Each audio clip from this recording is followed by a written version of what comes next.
Howdy y'all, got the Bulldog on the channel. It's a busy day today, trying to get things tied up.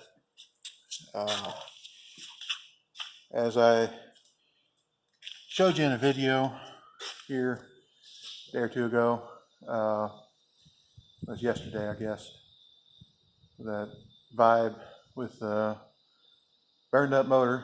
As we figured, the customer is not going to fix it. I boxed up all the parts and put them inside the car. We rolled it outside.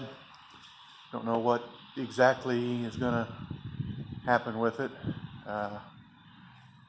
He's going to crush it, I believe. But that one's out of here. We don't have to deal with it anymore. I've got Dodge pickup down there getting both batteries in it. Got to fix on some battery clamps at the same time. Battery hold downs are missing. Had to get some of them. That'll be this afternoon. Earlier video I showed you control arm pushing I put in, and right now I'm working on Taurus. That's possessed, and I have to exorcise the demon, because it would just sit there and turn on the windshield wipers. Just dumb guy, dumb guy, dumb guy. And here is the fun part. We're trying to figure out, okay, why are the windshield wipers coming on? Could it be the switch? Could it be the motor? It's got a logic module inside of it. I took the motor out and we got it where it was acting up. And I unplugged the motor and I took out the signal wire from the computer. It's a computerized windshield wiper. Took the signal wire out from the computer and the wipers quit. Okay, we've isolated the motor, it's not the problem. Put that back together, put it back in there. And I come inside here, there's a big bolt connector down behind the dash. And while the windshield wipers were running, I reached over there and unplugged that bolt connector, which unplugs the signal wire from the switch, and the windshield wipers kept running. So I plugged it back in, then I unplugged the switch itself. The windshield wipers kept running. So we're sitting there thinking we've got a short to voltage or something that's maintaining signal to that wire.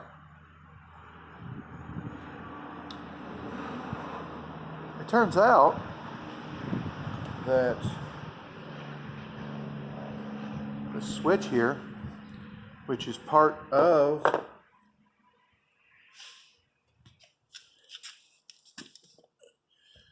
this conglomeration thing on the column, bunch of plugs in it, big computer board. The switch is bad. It will randomly send a signal to the computer to turn on the windshield wipers. Once it sends that signal, the computer turns on the windshield wipers, and they stay on until it gets a signal from the switch to shut off. So yeah, the windshield wipers were on. I reached down and I unplugged everything. Wipers still sat there running because the computer has not received the signal to shut off yet.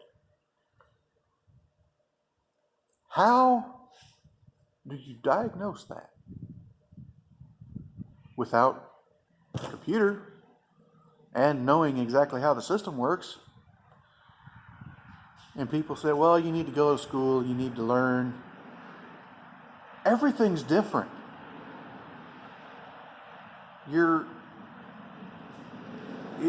It's not like a medical doctor.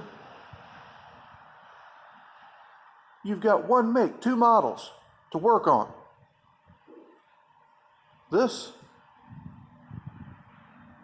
Imagine you know, being a doctor from Star Trek or something, where you're working on 1,800 different species and you're supposed to know each one of them. No, you can't. Yeah, these cars, they're similar in that they've got a steering wheel and 2 to 3 to 4 pedals, internal combustion engine, or not. 4 wheels, most of the time in this country.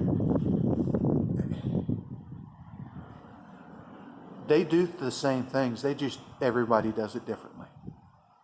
And sometimes they'll do something like this. That'll be just, why would you need a computer to run your windshield wipers? Well, some people,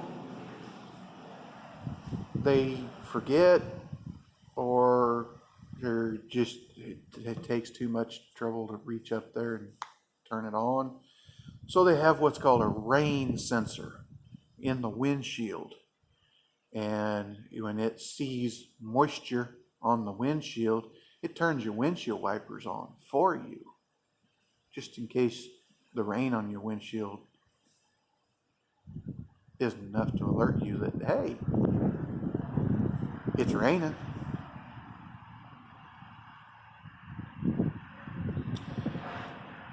This doesn't have a rain sensor, but it could have. So they put all this stuff in it so that the computer can turn it on, just in case you're going to have a rain sensor as an option. Computer runs the windshield wipers, computer runs the windows, computer runs your seat. And here's something else. How'd you like to work on this? You get down in here and you're trying to you're trying to work on this thing. Your shoulder bumps the switch. Your shoulder bumps the switch as you're trying to get underneath the dash on this car. Seat's all out of kilter. Why would you put a switch flat on there? I mean, you're literally sitting on it to get in the car. I mean, did anybody stop and think about that when they designed it? I mean, that's not even working on it. That's every single time you sit in the car, you're liable to bump that switch. Every single time. Did anybody think about that? Come on.